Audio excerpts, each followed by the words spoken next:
నమస్కారం. సుఖీభవకు స్వాగతం.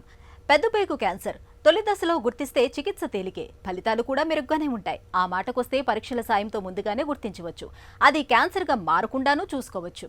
అయినా కూడా మన దగ్గర పెద్దపేగు క్యాన్సర్ కేసులు ఏటికేడు పెరుగుతూనే ఉన్నాయి. మారిపోతున్న ఆహారపు అలవాట్లు, బద్ధకముతో కూడిన జీవనశైలి పెద్దపేగులో క్యాన్సర్కు ఆజ్యం పోస్తుంది. తొలి దశలో ఎలాంటి లక్షణాలు కనిపించకపోవటం, ఒకవేళ లక్షణాలు కనిపించినా మలబద్ధకమో, విరోచనాల్లో గ్యాసో, అజీర్ణమో, పొట్ట ఉబ్బరమో అని పొరబడటం వల్ల మనలో చాలా మంది పెద్దపేగు క్యాన్సర్ను సకాలంలో పసిగట్టలేకపోతున్నారు. దీంతో అది క్యాన్సర్ అని నిర్ధారించుకునేసరికి ఆలస్యమై ప్రాణాల మీదకు వస్తుంది. ఈ నేపథ్యంలో పెద్దపేగులో క్యాన్సర్కు కారణాలు, పరిష్కార మార్గాల గురించి ఇప్పుడు తెలుసుకుందాం.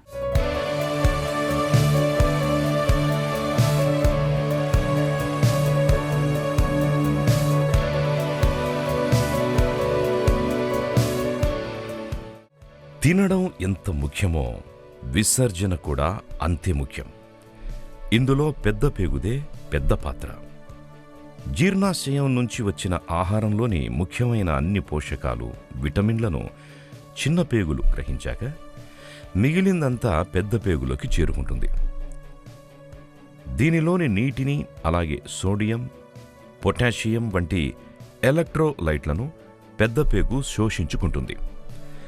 మరొక వైపు బ్యాక్టీరియా వ్యర్థ పదార్థాన్ని మరింతగా విచ్ఛిన్నం చేసి కొన్ని రకాల విటమిన్లను ఉత్పత్తి చేస్తుంది.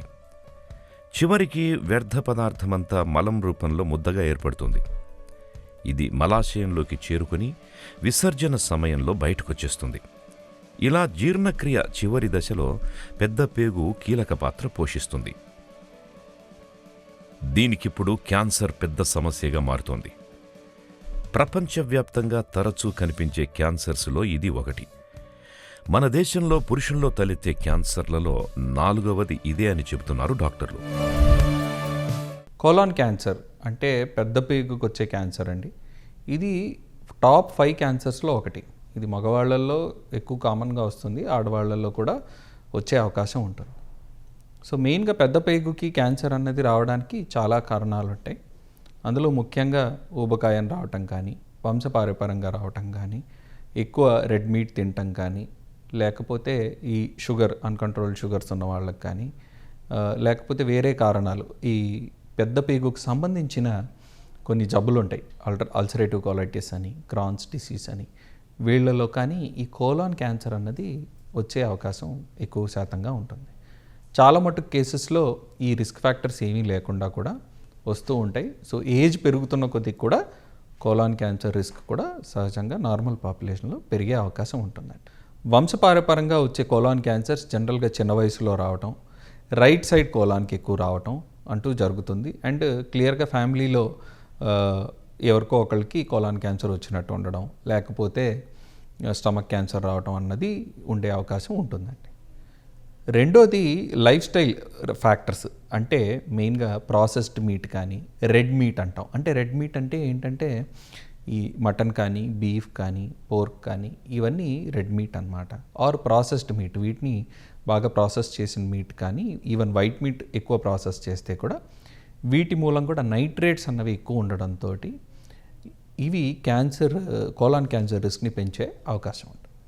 ఇవి కాకుండా ఊబకాయం, ఒబిసిటీ ఉన్న వాళ్ళల్లో కూడా కోలాన్ క్యాన్సర్ రిస్క్ ఉంటుంది. ఆల్కహాల్ అండ్ స్మోకింగ్ తోటి వేరే క్యాన్సర్స్ కామన్గా వచ్చిన కోలాన్ క్యాన్సర్ రిస్క్ కూడా ఒక మాదిరిగా కొంచెం పెరిగే అవకాశం ఉంటుందండి. సో ఈ లైఫ్ స్టైల్ మూలంగా వచ్చే క్యాన్సర్స్లో colon cancer one of the major cancers. ఏ క్యాన్సర్కైనా మూలం కణాల్లో DNA పనితీరు అస్తవ్యస్తం కావడమే. దీంతో ఇబ్బడి ముబ్బడిగా కణాలు విభజన చెంది కణితిగా ఏర్పడతాయి. పెద్దపేగు క్యాన్సర్లోనూ ఇదే జరుగుతుంది. సాధారణంగా ఇది బుడిపెల రూపంలో మొదలవుతుంది. అడినోమటస్ రకం బుడిపెలు ఎక్కువగా కనిపిస్తాయి. ఇవి క్రమంగా పెరుగుతూ కొంతకాలానికి క్యాన్సర్గా మారే అవకాశం ఉంది. పెద్దపేగు క్యాన్సర్ ఏ వయస్సులోనైనా రావచ్చు, కానీ 50 ఏళ్లు పైబడ్డ వారిలో ఎక్కువగా కనిపిస్తుంటుంది. రక్త సంబంధీకుల్లో ఎవరైనా పెద్దపేగు క్యాన్సర్ గలవారుంటే ముప్పు ఎక్కువగా ఉంటుంది. ఇక అడినోమాటస్ పాలిఫోసిస్, లించ్ సిండ్రోమ్, ఫ్యూజెగర్స్ సిండ్రోమ్ వంటి వంశపారంపర్యంగా సంక్రమించే జన్యు సమస్యలు పెద్దపేగు క్యాన్సర్ ముప్పును పెంచుతూ ఉంటాయి. అలాగే ఆహారంలో పీచు తక్కువగా కొవ్వు ఎక్కువగా తినే అలవాటు కూడా క్యాన్సర్ ముప్పును పెంచుతుంది. చక్కెర, తీపి పానీయాలు అతిగా తీసుకోవడం, మద్యపానం, పొగ తాగడం, స్థూలకాయం, తగినంత శారీరక శ్రమ లేకపోవడం, మధుమేహం వంటి జబ్బుల మూలంగా కూడా పెద్ద పేగుకు క్యాన్సర్ ప్రమాదం పెరుగుతుంటుంది. కోలాన్ క్యాన్సర్, పెద్ద పేగు చాలా పెద్ద ఆర్గన్ అండి. సో ఎక్కడ ట్యూమర్ పెరుగుతుందన్న దాన్ని బట్టి సిమ్టమ్స్ ఆ తరహాలో ఉంటాయి. డిసెండింగ్ కోలాన్లో కానీ రెక్టంలో కానీ వచ్చినట్టయితే కాన్స్టిపేషన్ రావటం, మోషన్ వెళ్తుంటే బ్లడ్ రావటం కానీ నల్లగా రావటం కానీ జరగచ్చు. చాలామందికి కొన్ని పీరియడ్స్ ఆఫ్ డయేరియా ఉండడం, లూజ్ మోషన్స్ రావడం, తర్వాత కాన్స్టిపేషన్ రావడం, ఆల్టర్నేటింగ్ బౌల్ హ్యాబిట్స్ అంటారు. సో అలా రావటం కానీ ఉంటుంది. చాలామందికి ఒక్కొక్కసారి కడుపులో కాస్త మోషన్కి వెళ్ళే ముందు నొప్పి రావటం. అండ్ అదే కాకుండా రక్తహీనత, చాలాసార్లు ఎస్పెషలీ రైట్ సైడెడ్ కోలాన్లో రక్తహీనత ఉంటుంది. సో రక్తహీనతతోటి నీరసం ఉండడం, తొందరగా అలసిపోవటం, ఆకలి తగ్గిపోవటం, బరువు తగ్గటం, ఇవన్నీ ఉండే లక్షణాలు ఉంటాయండి. అందుకనే ముఖ్యంగా పెద్దవాళ్లలో ఎవరికైతే ఐరన్ డెఫిషియన్సీ ఉంటుందో, ఆడవాళ్లలో కానీ మగవాళ్లలో కానీ కోలాన్ క్యాన్సర్ కూడా సస్పెక్ట్ చేయాల్సిన అవసరం ఉంటుంది. ఎందుకంటే ఈ పెద్దవాళ్లలో ఐరన్ డెఫిషియన్సీ అన్నది చాలా అరుదుగా ఉంటుంది. వీళ్ళల్లో ఈ ఐరన్ డెఫిషియన్సీ ఉంది అంటే పేగులో, పెద్ద పేగులో క్యాన్సర్ ఉంటే దాని నుంచి క్రానిక్గా బ్లడ్ బ్లీడ్ అయిపోయి ఐరన్ తగ్గడంతో బ్లడ్ రక్తహీనత అన్నది ఏర్పడే అవకాశం ఉంటుంది. అందుకనే రక్తహీనత, పెద్దవాళ్లలో రక్తహీనత ఉండి అండ్ ఐరన్ డెఫిషియన్సీ కనుక ఉన్నట్లయితే అందరికీ కొలనోస్కోపీ అనేది రికమెండ్ చేస్తారు. చాలాసార్లు కొంతమందికి ఏం సిమ్టమ్స్ లేకుండా కూడా ఉంటాయి. సో ఈ ఆకలి తగ్గడం, బరువు తగ్గడం అనేది ఒక్కొక్కసారి చాలా లేట్గా కూడా ఉండే అవకాశం ఉంటుంది. పెద్ద పేగు పేరులోనే కాదు, ప్రాధాన్యములోనూ పెద్దదే. పేరుకు పెద్దదే అయినా ఉండేది మాత్రం జీర్ణ వ్యవస్థలో ఎక్కడో చిట్ట చివరన ఉంటుంది. అయినా పెద్ద పేగు ప్రాధాన్యాన్ని తీసి పారేయలేం. సాధారణ నీళ్ల విరోచనాలు మొదలుకొని ప్రమాదకరమైన క్యాన్సర్ల వరకు ఎన్నో రకాల సమస్యలు పెద్ద పేగులో కనిపిస్తూ ఉంటాయి. మరి వీటన్నిటిని ముందుగానే ఎలా పసిగట్టాలి? ముఖ్యంగా పేగులో క్యాన్సర్ ఆనవాళ్లను ముందుగానే తెలుసుకునే వీలుందా? మొదలైన వివరాల గురించి ఇప్పుడు తెలుసుకుందాం.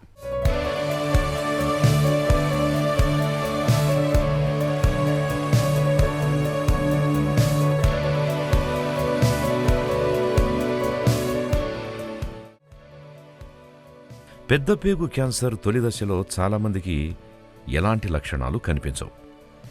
క్యాన్సర్ ముదురుతున్న కొద్దీ కణితి సైజు, తలెత్తిన చోటును బట్టి ఈ లక్షణాలు కనిపిస్తాయి.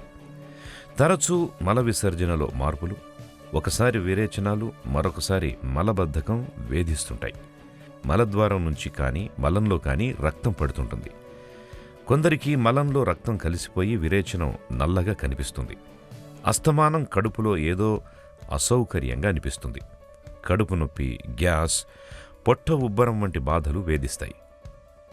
బలహీనత, తీవ్రమైన రక్తహీనత, ఉన్నట్టుండి బరువు తగ్గిపోవడం వంటి లక్షణాలు కనిపిస్తాయి. ఇలాంటప్పుడు నిర్లక్ష్యం చేయకుండా వెంటనే డాక్టర్ని సంప్రదించి తగిన పరీక్షలు చేయించుకోవాలి.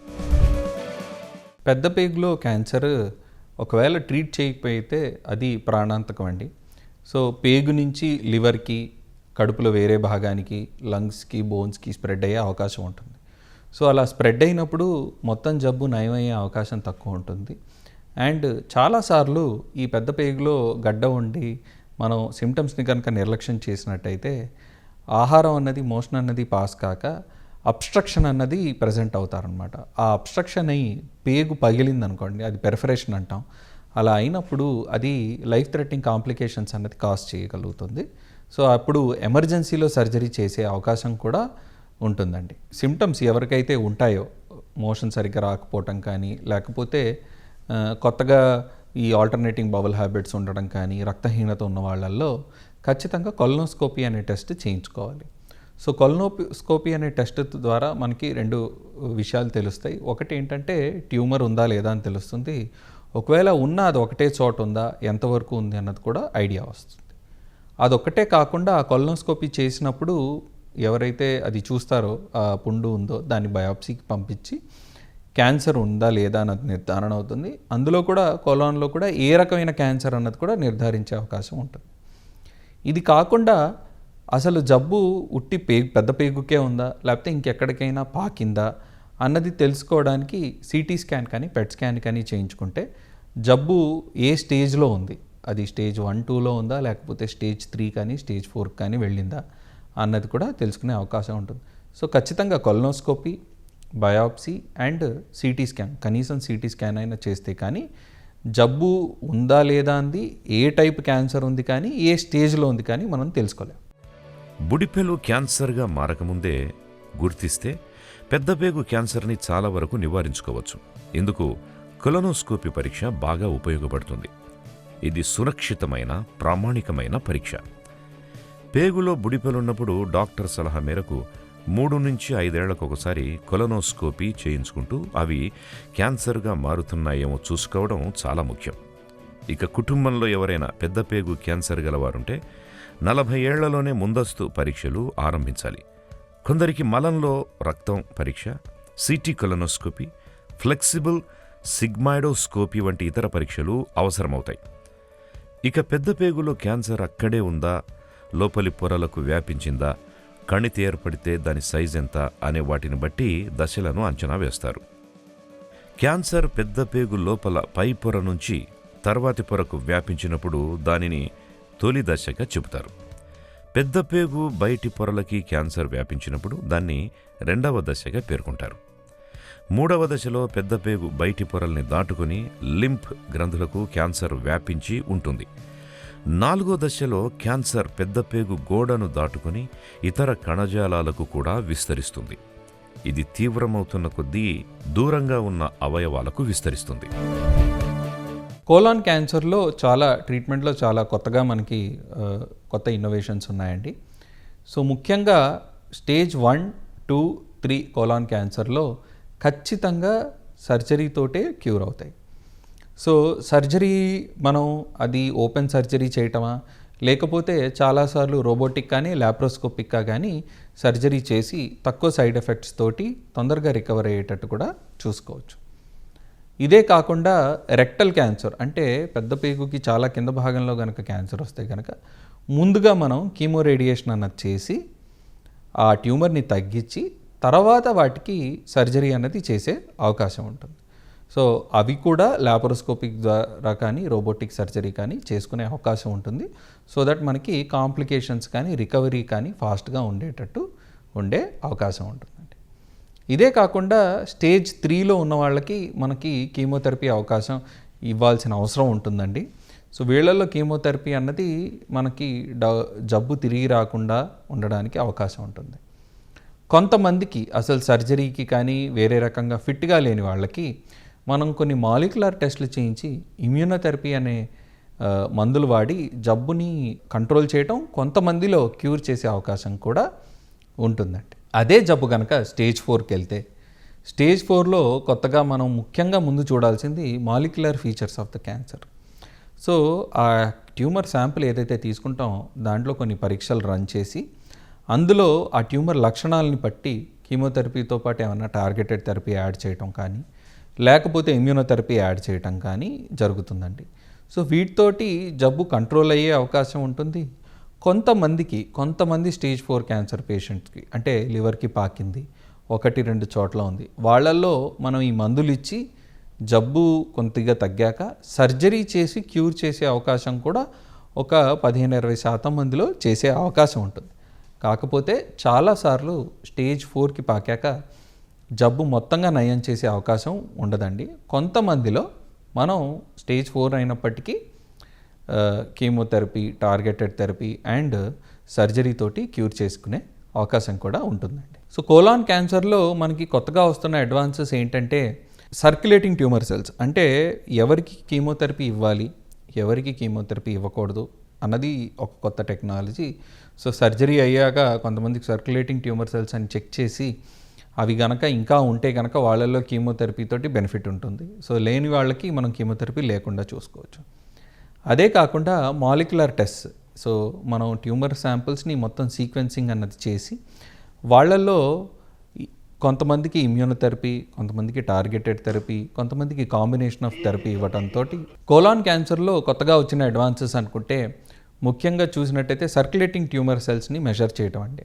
సో ఈ సర్క్యులేటింగ్ ట్యూమర్స్ మెజర్ చేయడంతో ఎస్పెషలీ సర్జరీ అయిన వాళ్ళల్లో ఎవరికి కీమోథెరపీ అవసరం, ఎవరికి కీమోథెరపీ అవసరం లేదు అన్నదే నిర్ధారణ చేయడానికి అవకాశం ఉంటుంది.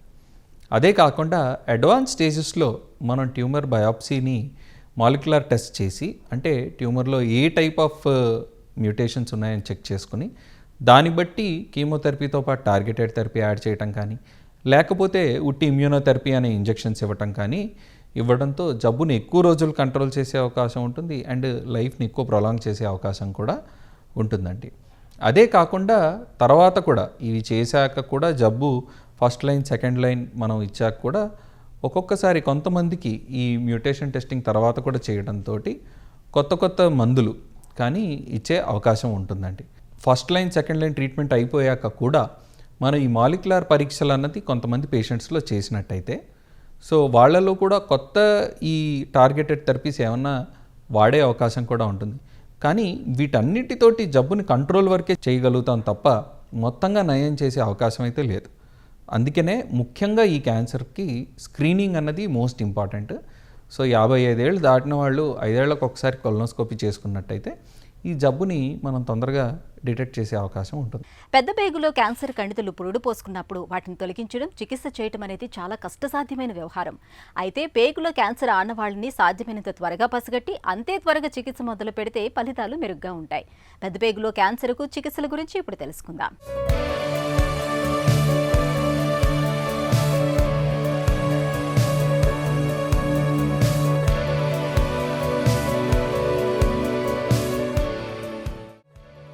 పెద్ద పేగులో క్యాన్సర్ సాధారణంగా మలాశయం, దాని పై భాగాన ఎక్కువగా వస్తుంటుంది. క్యాన్సర్ ఏర్పడ్డ భాగం, దశలను బట్టి చికిత్స ఆధారపడి ఉంటుంది. మొదటి 2 దశల్లో క్యాన్సర్ ఉన్న భాగాన్ని, దాని చుట్టుపక్కల కణజాలాన్ని కత్తిరించి తొలగిస్తారు. అనంతరం 2 చివర్లను కలుపుతారు. ఒకవేళ పేగు అతుక్కోకపోతే మల విసర్జన కోసం పొట్టకు రంధ్రం చేసి బ్యాగును అమరుస్తారు. పెద్ద పేగును పొట్టరంధ్రానికి జత చేస్తారు. దీనిలోంచి మలం బ్యాగులోకి వస్తుంది.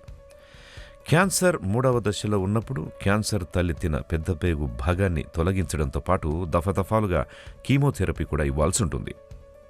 4వ దశలో క్యాన్సర్ పెద్ద పేగును దాటుకుని ఇతర భాగాలకు విస్తరిస్తుంది కాబట్టి కీమోథెరపీ, టార్గెటెడ్ థెరపీ, ఇమ్యూనోథెరపీ అవసరమవుతాయి. ఇంజెక్షన్ రూపంలో ఇచ్చే కీమోథెరపీ మందులు క్యాన్సర్ కణాలు చనిపోయేలా చేస్తాయి. టార్గెటెడ్ థెరపీ మందులు ఆయా క్యాన్సర్ కణాలకు అంటుకుని వాటిని నిర్మూలిస్తాయి. ఇమ్యూనోథెరపీలో వచ్చే మోనోక్లోనల్ యాంటీబాడీలు రోగనిరోధక వ్యవస్థను ఉత్తేజితం చేస్తాయి. ఇవి కణితి కణాలకు అంటుకుని క్యాన్సర్ కణాలతో పోరాడే శక్తిని పెంపొందిస్తాయి. 4వ దశలో రేడియోథెరపీ కూడా అవసరమవుతుంది. సర్జరీ తర్వాత కోలాన్ క్యాన్సర్లో జబ్బు తిరిగొచ్చే అవకాశం ఉంటుందండి. అయితే ఎవరికి ఎక్కువ తిరిగి వచ్చే అవకాశం అన్నది స్టేజ్ని బట్టి ఉంటుంది. అదే స్టేజ్ 1 కోలాన్ క్యాన్సర్ ఉన్న వాళ్ళలో జబ్బు తిరిగి వచ్చే అవకాశం 5 to 10% ఉంటే కనుక, అదే స్టేజ్ 3 క్యాన్సర్స్లో కనీసం ఒక 30% కేసెస్లో జబ్బు తిరిగి వచ్చే అవకాశం ఉంటుందండి.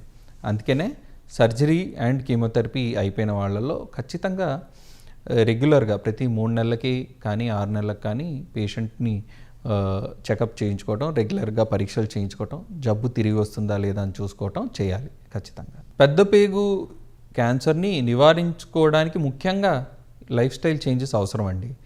అంటే ఈ రెడ్ మీట్ కానీ ప్రాసెస్డ్ మీట్ కానీ తక్కువ తింటాం, అది రోజు తినకుండా వారానికి ఒకసారో వారానికి 2 సార్లు అన్నది పోర్షన్స్ తగ్గించడం, ఎక్కువ ఫ్రూట్స్ అండ్ వెజిటేబుల్స్ ఉన్న ఆహారం తీసుకోవటం, అదే కాకుండా ఊబకాయం లేకుండా చూసుకోవటం, ఈ life style other life style diseases ఏదైతే షుగర్, డయాబెటీస్ ఇవన్నీ ఉంటాయి, ఇవన్నీ కంట్రోల్ చేసుకోవటం, వీటితోటి జబ్బు రాకుండా ఉండే అవకాశం తక్కువ ఉంటుంది.